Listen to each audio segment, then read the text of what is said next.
welcome to Friday Fails. Da, da, da.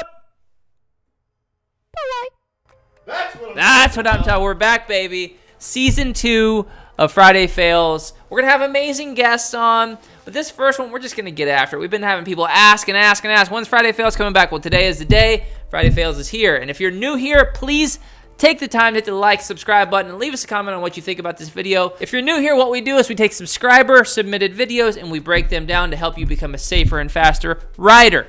Safer first, faster second. Notice how I put them in that order? That's how it should be. So, the first video that we're going to talk about today is yours truly. It's the worst crash I've had in maybe like 10 years as far as scary. It actually didn't hurt me, but there's a lot to learn from it. Before we get into that, I want to give a quick shout out to Mad Skills Motocross 3, the coolest video game for dirt bikes on the planet, hands down. There's no questions asked.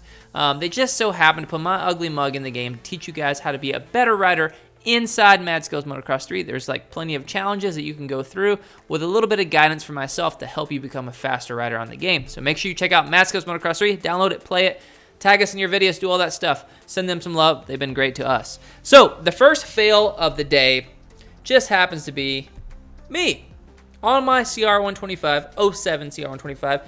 Runs like a top, by the way. I'm gonna let it run through one time so you can see how crazy this was.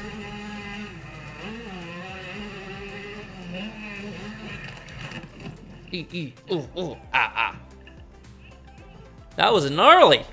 That was gnarly. That's all I can say after that. That's because I was slightly embarrassed. And here's what I'm going to tell you why. So, this fella right here, his name's Matt. Mini Dad Matt. That's what we're going to call him for this video. Great guy. He's giving me the old wide open, swinging the arms, getting me all pumped up. And I was like, gritting my teeth, getting all stoked about it. I'm like, I'm going to hit this corner and never let off right here in front of Matt. I'm going to show Matt who's the boss, baby. The boss is here. And that's what I thought I was going to do. But it turns out, I did not do that. In fact, I did quite the opposite. I did hit the corner and I even let off, but I did hit it really fast. And when I went through, let's go ahead and watch it through to the part where mistakes were made. Oh, look at that. Foot up. Wide open. Wide open. All right. Here's where mistakes started to happen. Came to the corner, was leaning left. I'm about to sling this bad boy down right to get a nice little scrub in, which I do. And I'm just going to ease it on forward here so you guys can see up there. So the bike starts to lean down. You can see we're scrubbing pretty hard here. Here's where it starts to go bad, folks. I thought it was a good idea after Mini Dad Matt got me all stoked up to give him a little taunt in the air, a little look back, a little ha!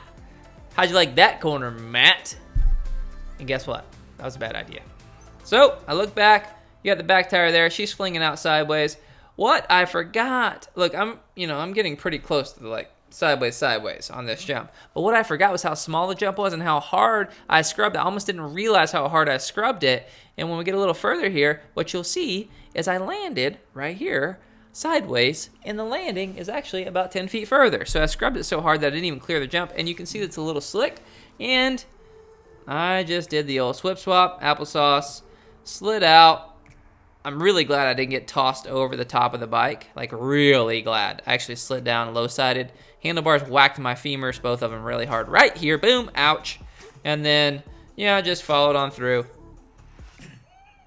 Did a little woo! And that was gnarly, and that was it. What you guys can learn from that, don't look back. Don't let your buddies encourage you to ride over your limits. I surely did that. I feel like the corner was inside my limits, but the look back scrub thing, maybe I should have been doing that day. But I did go on and have a good day and race and had some fun. So it ended okay, but that was my dumb moment of the year. And I hope to not be bringing any more this year. All right, let's move on to the first subscriber submitted video. It's Jacob Brehov. He's from Slovakia. I don't even know the accent. I probably butchered that. I'm going to just kind of shrink this paragraph down. He's been riding for 3 months on motocross tracks, been riding for 10 years, but never on a track in that 10 years. He's sure to tell us that he didn't just YOLO this. He had been jumping it 10 times the day before. It was quite windy and never experienced that kind of wind.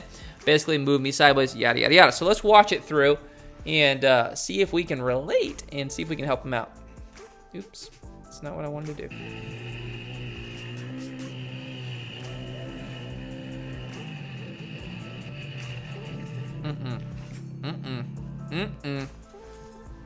All right, so you guys saw it. It's like one of the most common mistakes is jumping and landing sideways. That bike gets kicked sideways, it ain't good. So we're going to watch and see how he could maybe improve that. What I want to tell you guys, goodness, why does it keep doing that? What I would like to tell you guys when I pause it here is when you're leaning on a jump face and you roll off power, just like if you were to go heavy power and then you were to let off the power, that whole bike's gonna unload, right? So you're gonna almost get lift off the ground. If you're going straight on the flat ground, you're not actually gonna get air, but the bike's gonna raise up in the suspension. Same thing happens going up a jump face. If you're going through that jump face and you start to ease up power, it starts to not go into the stroke anymore, it starts to rebound a little early. And when that happens, if you're on a lean just a little bit, or if you're weighted one way or another just a little bit, the bike's gonna kick to that side, okay? And what happened here is it leaned a little bit, the bike kicked to that side, and then the wind even took him even further. So how you combat the wind is being technical enough to be able to whip into the wind. So it's really technical, and only you see your kind of pros that can jump in the wind and feel really comfortable. They whip the bike out, let the wind blow it back straight. In this case, if he would have landed to the sweet spot of the landing, I think he would have been fine. So I think that if I were to give him one thing to improve on is on a non-windy day, go challenge yourself at the track by going around the track for 5 laps and seeing if you can land on the sweet spot of every jump. Work on your timing. Think about what you're doing. Think about how you're coming up the jumps, how you're accelerating through the jumps, and how that's going to equate to where you land. And when you start to get better at that timing is what we call it, then you can get yourself out of a lot of sticky situations like this one where he jumped, landed sideways, and he took his foot off, by the way. I missed that on the first one. Don't ever take your foot off. Even if you're going sideways, it's better just to slam the ground rather than break your leg, because your first point of impact is your foot or your leg. So make sure you keep your feet on. He was in a bad place here. It blew the, I'm confused, but I think it blew the wheels out from under him, and he was a little lean to the right. So that's my input there. Jacob, hopefully that helps, and hopefully that helps you guys back at home. Let's move on to Corey Ellison. Corey, what's up, my brother? From Northern Ireland. Last session of the day during a heat wave in Northern Ireland, and the jumps turned slightly to the right on landing. I just overestimated how much it turned trying not to land on my buddy. I copied and pasted this a couple times, so there's like some repeat in there. So we can go ahead and move on. All right, let's watch this real quick one time through, then I'll break it down. Why did it do that? All right, here we go. Oh!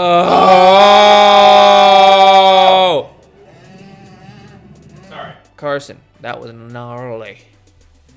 Gnarly.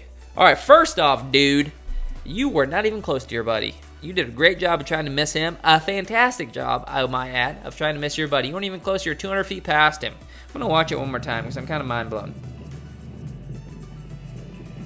Okay. So, I pause it. Ooh, where I pause it's pretty gnarly. But what I'm noticing is the dust that you knocked up and the dust that's going off the track, it looks like a pretty heavy wind coming across, too. So, not only were you jumping at a weird angle, but you also were getting a little bit blown that direction by the wind. So that's something else you needed to kind of take into consideration. And if you're going to do some tricky move like this, you got to at least jump all the way over the gap and land on the actual track. You'd be such a G if you did that. Your buddy would be like, holy crap, dude, give me lessons? Those MX Factory guys don't know anything compared to you. Will you teach me everything? And then you'll be like, hey, look, I just take their technique masterclasses, learnmxf.com, where I get all my perfect techniques and I can jump over those gaps perfect every time. You guys check that out too if you want. It's learnmxf.com. But anyways, that's what would probably happen if you cleared that gap. But since it didn't happen, you just got to kind of back it up, slow it down. Don't jump while your buddy's on the jump. Make sure you're going in the direction that the lines up the face are pointing you and not cutting across those and end up on the side of the jump. This is kind of a dangerous jump if I had to guess because of that little gap there. So anyways, hopefully you're okay.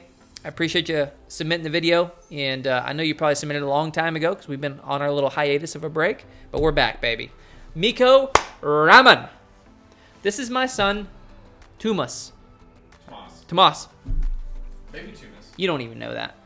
Tumas. Last year at Hyvinka track in Finland, he was 5 at the time and had been riding for about a year. He hurt his head and ankle and ended up spending the night in the hospital, but luckily nothing too serious. I'm glad this fall didn't scare him out of the sport. Sorry for not filming all the way to the end. Don't worry about it, brother. Guess what? If my kid falls like this ever, my phone's getting thrown in the bushes. I'm running full steam ahead. All right, here we go. All right, okay. Oh.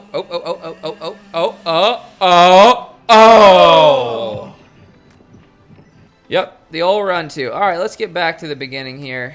See if we can get through. A couple things that I noticed and kind of I was a little bit joking in that last one talking about the technique masterclass, but what's very important for most of you guys at home that are ready to get on the gas really hard or ready to start jumping is that your foundational technique is perfect. And I don't mean perfect in the sense it's never perfect, but you put in enough time to where you feel comfortable going heavy on power, heavy on braking, not feeling like you're using your arms much, definitely in the right spot on the bike, seated and standing. You need to get all those things down before you start getting on the gas real hard. And this is just a classic case of it not going the right direction when you get on the gas really hard. First off, the track's slippery.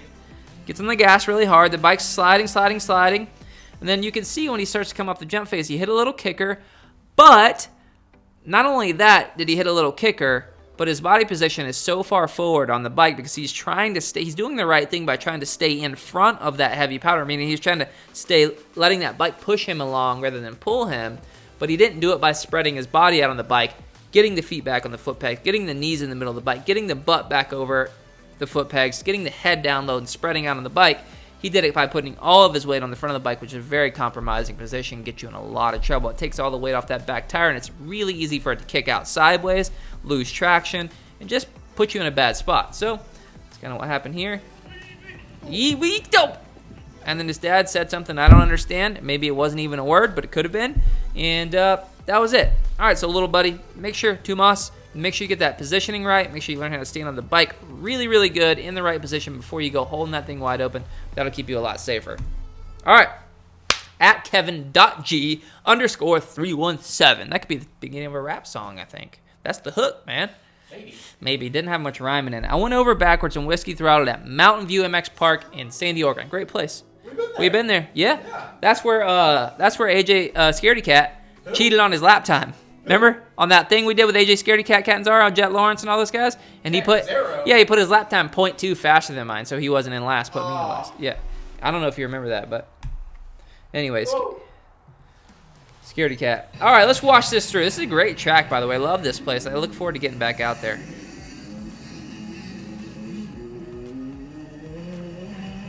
Okay, little tabletop right here. Remember this? Little tabletop. Bip.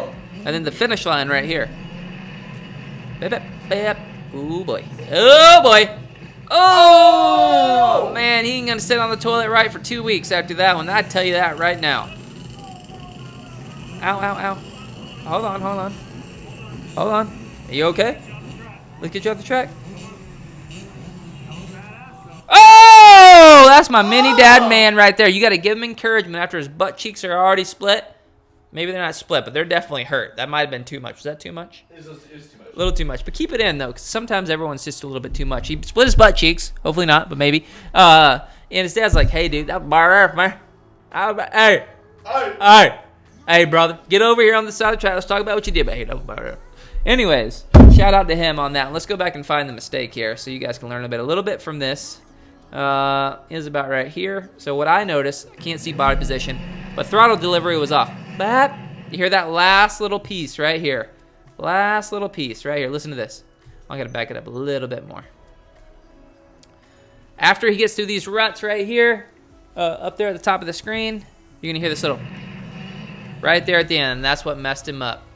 Too much juice and not in the right position. So what you want to think about for all you new jumpers at home and for you is you want to make sure that you throttle from the bottom all the way through the top. So you want to set throttle and then maintain steady throttle until you get better and you can really accelerate through the jump phase and, you know, get extra height and further distance and all that stuff. But steady throttle is where you want to start. So that's where you made a mistake, was chopping the throttle right at the top. Hey, man. But that was badass. All right, I know I said it a couple times, but a lot of these mistakes were made from improper technique. If you want to improve your technique and you want to do it in a very strategic way, in a way that guarantees results, you can join our Technique Masterclass. Just go to learnmxf.com or hit the link in the bio. We're open for enrollment right now, taking on new riders, and this is a cheap way to achieve pro-level technique and get rid of these bad habits of getting you guys hurt. So that's that. That's it for the first episode of season 1 or season 2. It's season 2. First episode of season 2. Make sure you like, subscribe, and leave us a comment. Let us know what you think about Friday Fails. If you want us to keep it around, keep it rocking, we love it. We're glad to be back, and we'll see you guys on the next episode.